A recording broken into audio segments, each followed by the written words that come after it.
என்ன ரைடு பண்ணி என் வீட்டில் காசு எடுத்தாங்களா, நான் அப்படியே எடுத்து கலைஞர் டிவிக்கு தான் கொடுத்தேன் அப்படிங்கிற மாதிரி சொல்கிறார். அப்போ கொடுத்துருக்கிறது உண்மை, பணம் வாங்கியிருக்கிறது கொடுத்துருக்கிறது உண்மை. அப்போ அது ஒரு ஊழல் நடந்திருக்குங்கிற ஒரு உண்மையை அவர் அப்பட்டமாக அங்கே சொல்கிறாருங்கிற மாதிரி தான் நம்மளால் பார்க்க முடியுது.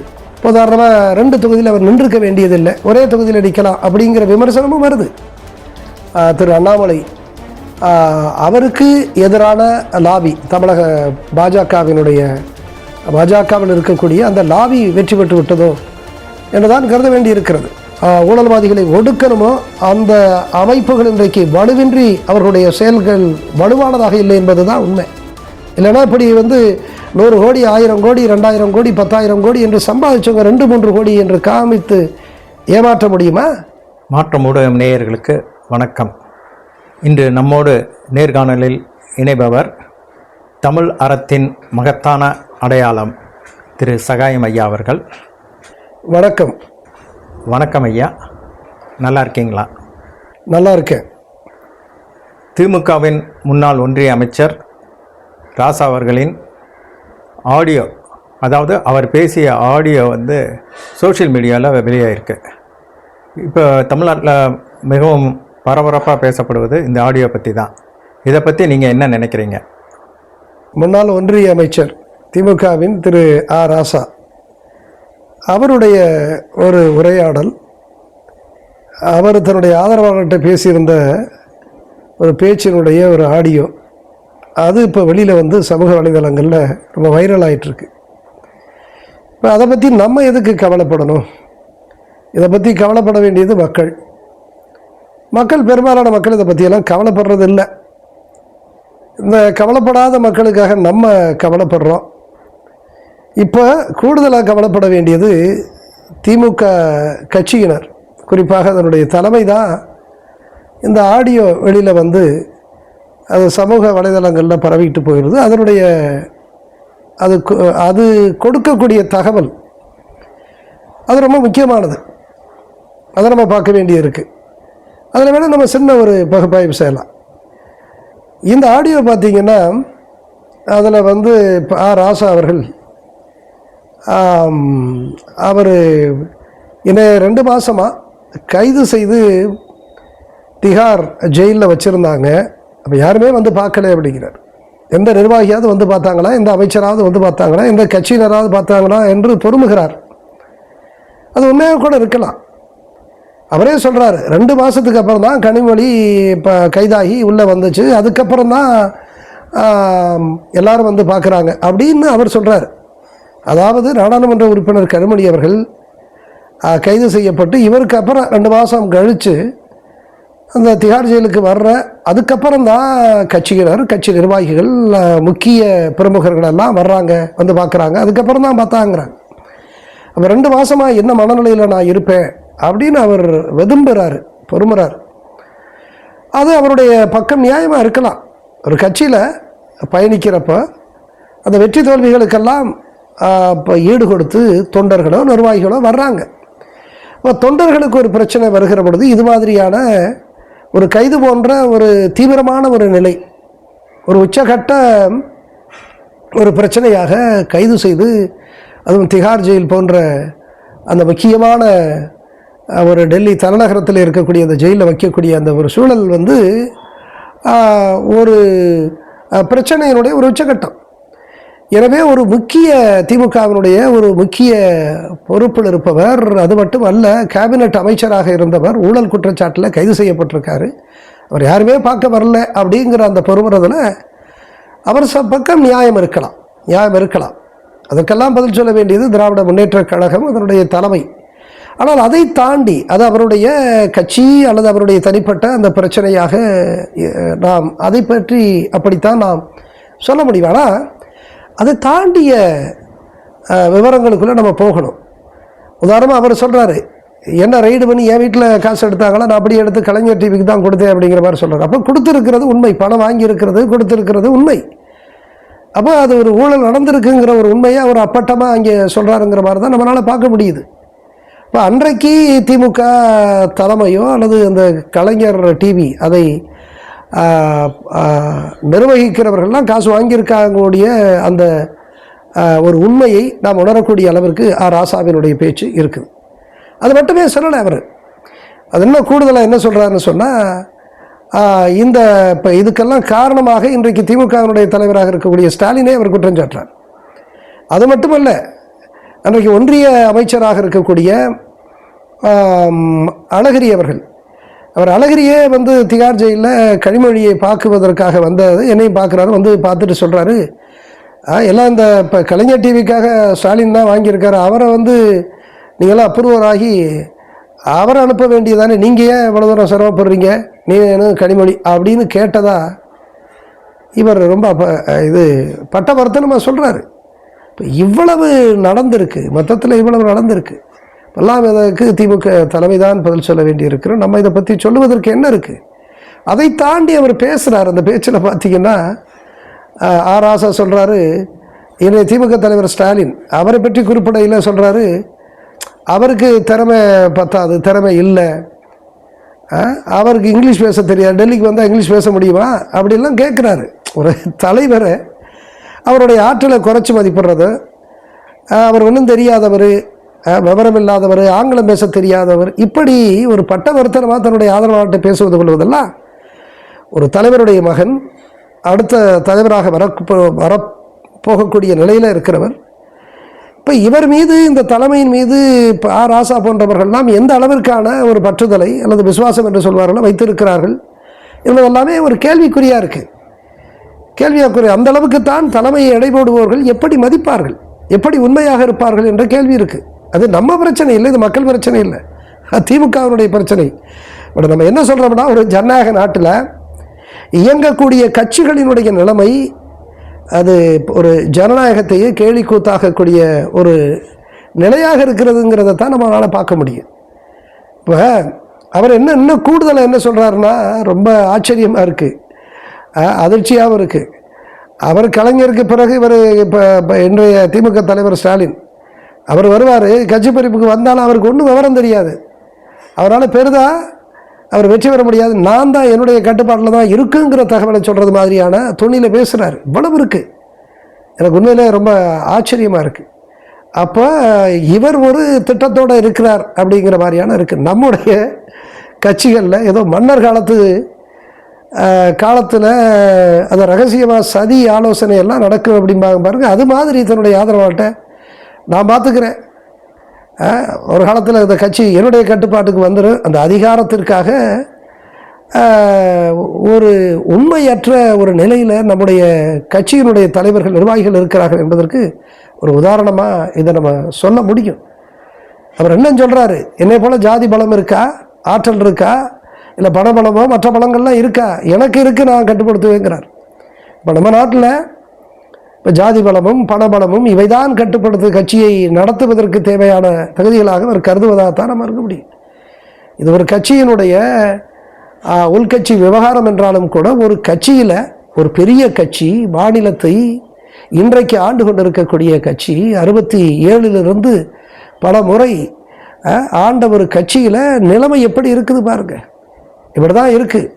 எனவே கட்சி இடத்துல வந்துடும் அப்படிங்கிற மாதிரி சொல்லக்கூடிய அளவிற்கு அவர் அந்த கட்சியின் தலைமையின் மீது ஒரு வெறுப்பில் இருப்பதோ அல்லது அந்த தலைமை கட்டுப்படுத்தக்கூடிய ஆற்றல் தனக்கு இருக்குது அப்படிங்கிறத அதை வெளிப்படுத்துகிறார். அதான் இன்னொரு பக்கம் சொல்கிறாரு, அவரை நான் சாதியை தாண்டி நிற்கிறேன் அப்படிங்கிறார். நான் பாருங்கள், வன்னியர்கள் என் மாவட்டத்தில் இருக்காங்க, வன்னியர்களோடு நான் ரொம்ப சகோதரர்களாக பழகிறேங்கிற, அது பாராட்டலாம், அது ஒரு இது. அதே மாதிரி என்ன சொல்கிறார், கொங்கு மண்டலத்தில் பாருங்கள், இந்த கவுண்டர்கள்லாம் பாருங்கள், இப்போ என்னை சாதியை கடந்து எனக்கு பார்க்குறாங்க, மரியாதை கொடுக்குறாங்கிறாங்க. எனவே ஒரு மனிதர் ஒரு சாதியை கடந்து, அதுவும் பட்டியல் சமூகத்தில் பிறந்தவர், ஒரு சாதியை கடந்து பிற மக்கள், வெகுமக்களிடத்தில் ஒரு அங்கீகாரம் பெறக்கூடியது என்பதை நாம் வரவேற்கக்கூடிய ஒரு அம்சமாக பார்க்கலாம். ஆனால் என்னென்னா, ஒரு தமிழ்நாட்டை ஆண்ட ஒரு பெருங்கட்சி, ஒரு இன்னைக்கு ஆண்டு கொண்டு இருக்கக்கூடிய கட்சி, அந்த கட்சியில் அவர் தன்னை அது கண்டுகொள்ளாத ஒரு நிலை இருக்கிறது என்று பொறுமுவதும், அந்த பணத்தை கொடுத்தேன் என்று 2G ஊழலில் அவர் புத்தகமெல்லாம் எழுதியிருக்கிறார். நீதிமன்றத்திலிருந்து அவர் விடுவிக்கப்பட்டு நிரபராதியாக விடுவிக்கப்பட்டுலாம் வெளியில் வந்திருக்கிறார். ஆனால் காசை நான் எனக்கிட்டே காசு இருக்குது அப்படின்னு சொல்லக்கூடியவர் அவருக்கு தலைமைக்கு கொடுத்ததாக, அல்லது நான் இங்கே கலைஞர் டிவிக்காக கொடுத்தேன் அப்படின்னு சொல்கிறார். அப்போ காசு வாங்கியிருக்காங்கிறத தான் நம்ம புரிஞ்சுக்க முடியுது. இப்போ தலைமைக்கு எந்த அளவிற்கு அவர்கள் உண்மையாக இருக்கிறாங்கிறது நமக்கு தெளிவாக தெரியுது. இது போன்ற நிகழ்வுகள் நல்ல ஜனநாயகத்திற்கு அறிகுறி அல்ல. மொத்தத்தில் இவர்களெல்லாம் இந்த அதிகார விரும்பிகளாக, இந்த அதிகாரத்திற்காக எதையும் செய்யக்கூடியவர்களாக, ஊழலில் ஈடுபடுவதற்கு தயங்காதவர்களாக இருக்கக்கூடியவர்களாகத்தான் நாம் பார்க்க வேண்டியிருக்கிறது. இதை பற்றியெல்லாம் மக்கள் தான் யோசிக்க வேண்டும். எனவே இன்றைய தினம் இந்த ஆடியோ வைரலாக சமூக வலைதளங்களில் பரவிக்கொண்டிருக்கின்ற நிலையில் இதை எப்படி திமுக எதிர்கொள்ளப் போகிறது என்று எனக்கு தெரியவில்லை. ஒருவேளை ராசா நம்முடைய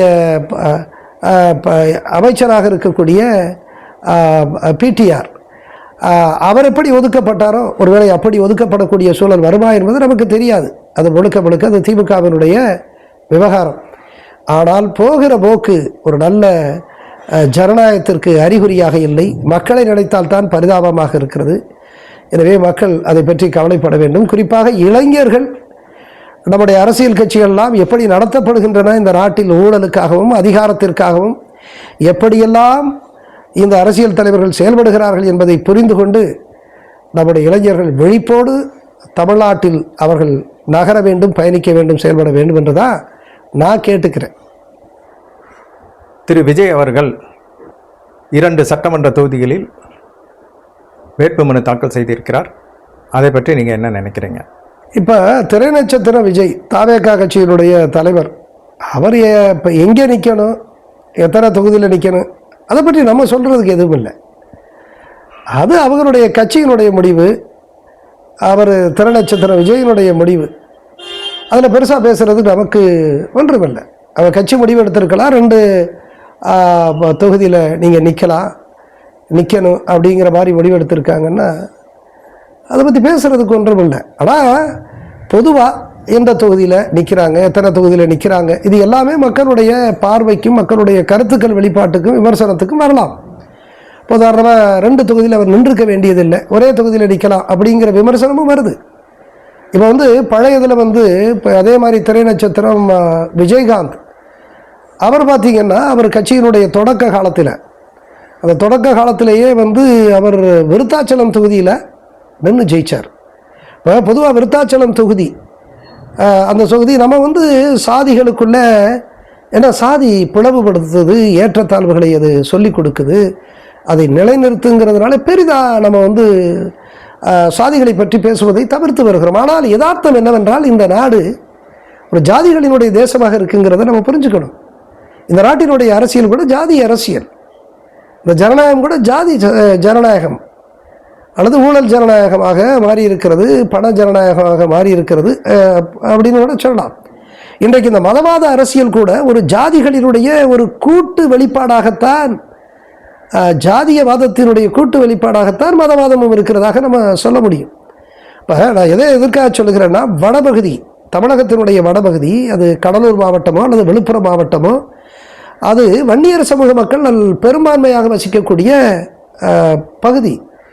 ஆனால் அந்த வன்னிய மக்கள் பெரும்பான்மையாக வசிக்கக்கூடிய அந்த பகுதியிலே, விருத்தாச்சலம் தொகுதியிலே விஜயகாந்த் அவர் துணிச்சலாக நின்று, ஒரே தொகுதியில் நின்று, அவர் அந்த சமூகத்தை சேர்ந்தவர் அல்ல, அவர் ஒரு மாற்று சமூகம், ஆனாலும் கூட மிக துணிச்சலாக அங்கே களமிறங்கி அவர் வெற்றி பெற்றதை நாம் அறிவோம். இன்னைக்கு விஜய் எதிர்கொள்ள வேண்டிய விமர்சனம் கூட, அவர் ஒரே தொகுதியில் நின்றிருக்கலாம், இன்னொரு தொகுதியை ஏன் வீணடிக்க வேண்டும், அந்த இன்னொரு தொகுதியில் யாரோ ஒரு கட்சிக்காரருக்கு கொடுத்திருக்கலாம் என்று கூட பேசக்கூடிய அந்த விமர்சனத்தை எல்லாம் நாம் கேட்டு வருகிறோம். எனவே அவர் அவர் அவர் தன்னம்பிக்கை குறைவாக இருக்கிறார், அவருக்கு நம்பிக்கை குறைவாக இருக்கிறது, அச்சப்படுகிறார். ஒரு தொகுதியில் நாம் நின்றுவிட்டால் அதனுடைய முடிவு எப்படி இருக்கும் என்றெல்லாம் அச்சப்படுகிறார் என்று இன்றைக்கு ஊடகங்களிலே பேசப்படுவதற்கு அவர் பதில் சொல்ல வேண்டிய ஒரு நிலையில் இருக்கிறது. எனவேதான் அன்றைக்கு நான் விஜயகாந்த் துணிச்சலாக நின்றதை போல அவர் ஒரு தொகுதியிலே கூட நின்றிருக்கலாம். இருந்தாலும் கூட இது அவருடைய கட்சியினுடைய முடிவு, அது அவருடைய முடிவு, நாம் எதுவும் சொல்லுவதற்கு இல்லை. ஆனால் இந்த தொகுதியிலே கூட இன்னொரு விமர்சனமும் வருகிறது. பரவலாக ஒரு திரைநட்சத்திரமாக, மிகவும் பிரபல்யமான புகழ்பெற்ற ஒரு திரைநட்சத்திரமாக, வெகு மக்களினுடைய அபிமானங்களை பெற்று லட்சக்கணக்கான ரசிகர்கள் நிறைந்திருக்கக்கூடிய விஜய் போன்றவர்கள் பெரம்பூரையும் திருச்சி கிழக்கையும் ஏன் தேர்வு செய்ய வேண்டும் என்கின்ற அந்த கேள்விக்கும் அவர் பதில் சொல்ல வேண்டிய ஒரு நிலை இருக்கிறது. ஒருவேளை பெரம்பூரிலே இந்த சிறுபான்மை சமூகத்தினர் அதிக எண்ணிக்கையில் இருக்கிற காரணத்தினால் அவர் அங்கே இருக்கிறாரா என்கின்ற ஒரு மக்களுடைய அந்த கருத்தும் வெளியிலே வருகிறது. அதே போல் திருச்சி கிழக்கிலே அங்கேயும் சிறுபான்மை மக்கள், திருச்சி கிழக்கு தொகுதியிலே சிறுபான்மை மக்களாக கிறிஸ்துவ மக்கள், இஸ்லாமியர்கள் என்கின்ற அளவிலே அங்கே அதிகமாக இருக்கிறார்கள். குறிப்பாக கிறிஸ்துவ மக்கள் அதிகமாக இருக்கக்கூடிய தொகுதியாக இருக்கிறது என்கின்ற காரணத்தினாலே விஜய் அங்கே நிற்கிறார் அப்படிங்கிற அந்த கருத்தும் வருகிறது. ஆனால் நம்மை பொறுத்த வரைக்கும் மிக ஆழமாக யோசித்தாலும் கூட, இது சிறுபான்மை மத அடிப்படையில் என்றாலும் கூட, திருச்சி கிழக்கை பொறுத்த வரைக்கும் கிறிஸ்துவ மக்கள் அதிகமாக இருக்கிறார்கள் என்பது மட்டுமல்ல, கிறிஸ்துவ சமூகத்திலே, கிறிஸ்துவ மதத்திலே ஒரு குறிப்பிட்ட பிரிவு, சாதி என்று சொல்லுகிறோமே, அந்த குறிப்பிட்ட பிரிவு மக்கள் பெரும் எண்ணிக்கையிலே இந்த திருச்சி கிழக்கு தொகுதியிலே வசிக்கிறார்கள். அவர்கள் தீர்மானிக்கக்கூடிய சக்தியாக இருக்கிறார்கள். இன்னும் சொல்ல போனால் அது சாதிய ஒரு கண்ணோட்டத்தில் மதத்தை தாண்டி கூட அங்கே அது இந்து மதமாக இருந்தாலும் கிறிஸ்துவ மதமாக இருந்தாலும் ஒரே சாதியிலே இருப்பவர்கள் தான் தொடர்ந்து வெற்றி பெற்றிருக்கிறார்கள் என்பதை நாம் பார்க்க முடியும். இன்றைக்கு இருக்கக்கூடிய அந்த இனிக்கோ இருதயராஜாக இருந்தாலும் சரி, அல்லது அதற்கு முன்பாக இருக்கக்கூடிய வெள்ளவண்டி நடராஜனாக இருந்தாலும் சரி, அதற்கு முன்பாக இருக்கக்கூடிய பரணிதரனோ அல்லது மலர்மன்னனோ, இவர்களையெல்லாம் பார்த்தாலும் கிறிஸ்தவர்களோ இந்துக்களோ ஒரே சாதியில் இருப்பவர்களாக, அந்த உட்பிரிவிலே இருப்பவர்கள் தான் அங்கே வெற்றி பெற முடியும் என்கின்ற நிலை இருக்கிறது. இப்போ இதையெல்லாம் கணக்கில் எடுத்து தாவேகாவோ அல்லது விஜயோ இதையெல்லாம் கணக்கில் எடுத்து அந்த தொகுதியிலே அதற்காக மதம் அல்லது மதத்திலே கூட குறிப்பாக உட்பிரிவாக சாதியாக அதிலே அதிகமான எண்ணிக்கையில் அந்த மக்கள் வசிக்கிறார்கள் என்கின்ற இந்த அடிப்படையிலெல்லாம் கணக்கில் எடுத்தவர்கள் இன்றைக்கு விஜய் அங்கே நிற்கிறாரோ என்கின்ற இந்த விமர்சனம், இந்த ஊடகத்திலே எழுப்பப்படக்கூடிய இந்த கருத்தாக்கத்திற்கு தாவேகா விஜய் தான் பதில் சொல்ல வேண்டும். ஆனால் என்னை பொறுத்த வரைக்கும் யார் எங்கே எத்தனை தொகுதியில் நிற்க வேண்டும் என்பதை பற்றி நாம் கவலைப்பட வேண்டியது இல்லை. அது தாவேகா கட்சியினுடைய முடிவு, திரை நட்சத்திரம் விஜயினுடைய முடிவு என்று தான் நான் சொல்ல விரும்புகிறேன். பிஜேபியோட இறுதி வாக்காளர் பட்டியல் வெளியாகிவிட்டது. அதில் பார்த்தீங்கன்னா அண்ணாமலையோட பெயர் இல்லை. அதை பற்றி உங்கள் கருத்து என்ன? தமிழ்நாடு சட்டமன்ற தேர்தலை ஒட்டி பாஜகவினுடைய இறுதி வேட்பாளர் பட்டியலில் வெளியிட்டிருக்காங்கன்னு நீங்கள் சொல்கிறீங்க. அதில் அதனுடைய முன்னாள் தலைவர், முன்னாள் IPS அலுவலரான சகோதரர் அண்ணாமலை அவருடைய பெயர் இல்லை அப்படிங்கிற மாதிரி சொல்லி நீங்கள் சொல்லியிருக்கீங்க. இதுவுமே அதில் நம்ம சொல்கிறதுக்கு ஒன்றும் இல்லை, அது அவங்களுடைய கட்சியினுடைய முடிவு.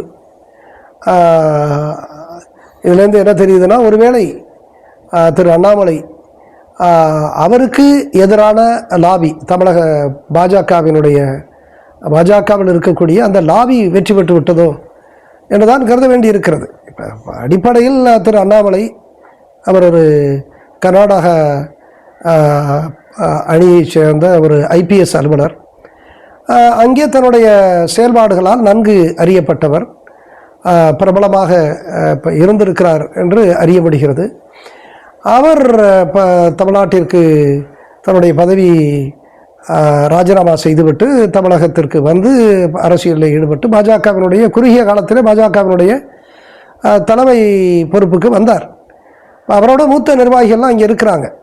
இப்போ ரொம்ப அனுபவம் பெற்ற, நீண்ட காலம் கட்சியில் பயணித்த, பணியாற்றிய எல்லாம் ஆட்கள்லாம் இருக்காங்க. ஆனால் அவர்களையெல்லாம் தாண்டி இவருக்கு திரு அண்ணாமலைக்கு தலைமை பொறுப்பை கொடுத்தாங்க. அவரும் செயல்பட்டார். இன்னும் சொல்லப்போனால் பாஜக வடபுலத்தில் தன் கட்சியை வளர்ப்பதற்கு என்ன உத்திகளையோ கையாண்டதோ அதை ஒரு சிறிய அளவிலாவது அவர் தமிழ்நாட்டில் அதை கையாண்டு கட்சியை வளர்க்கிறதுக்கு முயற்சி பண்ணார். சில இடங்களில் கூட அது மதவாதத்தை வளர்த்து விடுமோ என்று, தமிழ்நாட்டில் மதவாதத்தை வளர்த்து விடுமோ என்று அஞ்சுகிற அளவிற்கு கூட ஒரு சில அவருடைய செயல்பாடுகள் இருந்து வந்தன. அது மட்டுமல்ல, பாத யாத்திரையெல்லாம் நடத்தி அந்த கட்சியை வளர்ப்பதற்கு பல்வேறு நடவடிக்கைகள் எடுத்தார். கட்சியின் ஒரு பகுதி, குறிப்பாக இளைஞர்களிடத்திலே அவருக்கு செல்வாக்கு வளர்ந்ததாகத்தான் அறிய முடிகிறது. இப்போ இந்த நிலையில் அவர் மீது குற்றச்சாட்டுக்கள் எழுப்பப்பட்டன. அது பரவலாக ஊடகங்களிலே பேசப்பட்டதையெல்லாம் நாம் அறிவோம். இப்போ இந்த பின்புலத்தில் இன்றைக்கி வந்து அவருக்கு தலைமை பதவி எடுக்கப்பட்டிருக்கு அவரிடத்திலிருந்து. இன்றைக்கு அவருக்கு சட்டமன்ற தேர்தலில் போட்டியிடக்கூடிய வாய்ப்புகள் இல்லை என்று சொல்லுறீங்க. அப்படின்னா ஒருவேளை அவருக்கு எதிரான லாபி வலுவாக இருக்கிறது, அது வெற்றி பெற்றதாகத்தான் நாம் கருத முடியும். எனவே பாஜக தலைமை அது வேறு வகையில் அவரை பயன்படுத்த நினைக்கிறதா என்பதெல்லாம் நமக்கு தெரியாது. எனவே இது அவர்களுடைய கட்சியினுடைய முடிவு. அதை பற்றி நாம் கூடுதலாக சொல்வதற்கு எதுவும் இல்லை.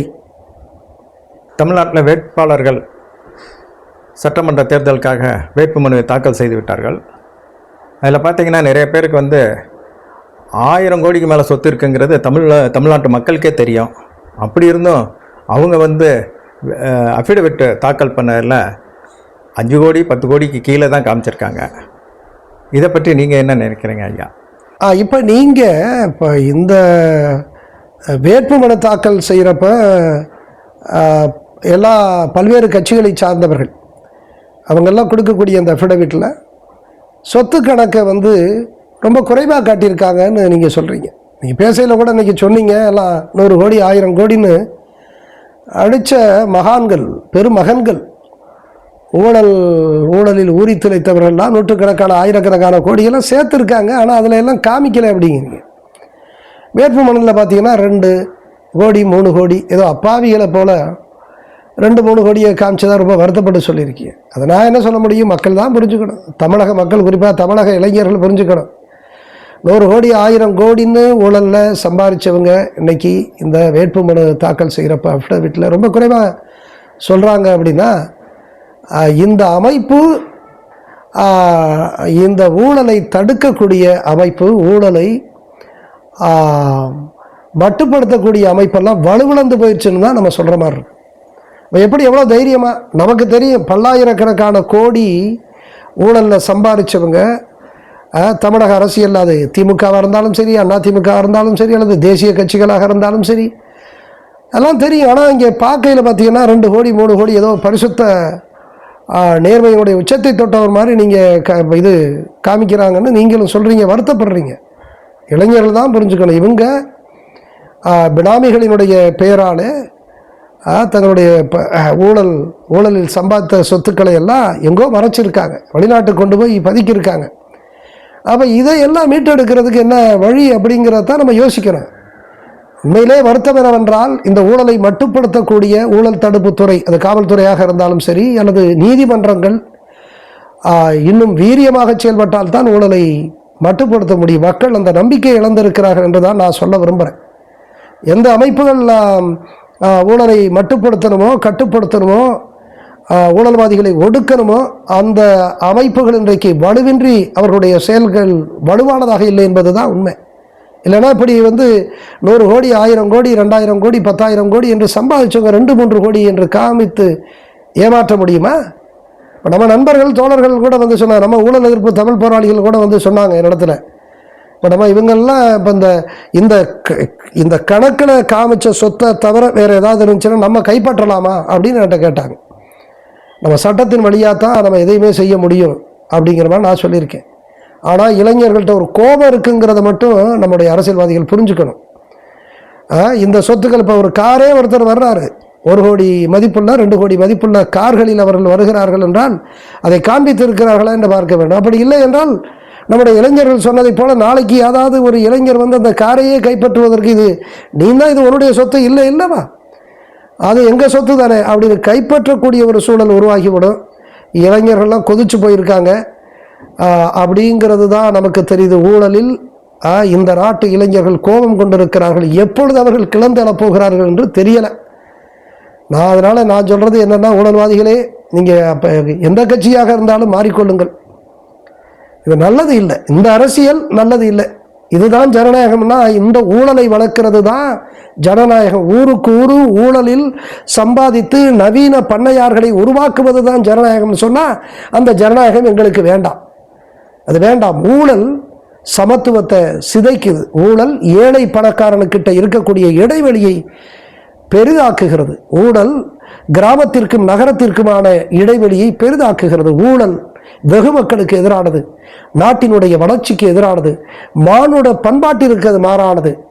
தான் சொல்கிறேன் நான், அது ஆளுங்கட்சியாக இருந்தாலும் எதிர்க்கட்சியாக இருந்தாலும், அது இந்த கட்சி அந்த கட்சி தேசிய கட்சி எந்த கட்சியாக இருந்தாலும் ஊழலில் ஈடுபடுவது தேச துரோகம் என்பதை புரிந்து கொண்டு இந்த நாட்டு இளைஞர்கள் அவர்கள் பெரும் கோபத்தில் இருக்கிறார்கள் என்பதை மட்டும் நான் புரிஞ்சுக்கணும். இப்படிப்பட்டவர்களை, ஊழல்வாதிகளை, மதவாதிகளை, சாதியவாதிகளை புறக்கணிக்க நம்ம இளைஞர்கள் தயாராகணும்னு தான் நான் கேட்டுக்கிறேன். ஐயா, நீங்கள் எங்களுடைய நேர்காணலில் கலந்து கொண்டு எல்லா கருத்துக்களும் பகிர்ந்தமைக்கு மாற்றம் நேயர்களின் சார்பாக நான் நன்றியும் வணக்கத்தையும் தெரிவித்துக் கொள்கிறேன். மாற்றம் ஊடக நிர்வாகத்தினருக்கும் நேயர்களுக்கும் என்னுடைய நன்றிகளையும் வணக்கங்களையும் தெரிவித்துக் கொள்கிறேன். இது போன்ற செய்திகளுக்கு அனைவரும் மாற்றம் ஊடகத்துக்கு சப்ஸ்கிரைப் பண்ணிவிட்டு, லைக் பண்ணிவிட்டு, ஷேர் பண்ணுங்கள். உங்கள் நண்பர்களுக்கு கட்டாயம் ஷேர் பண்ணுங்கள்.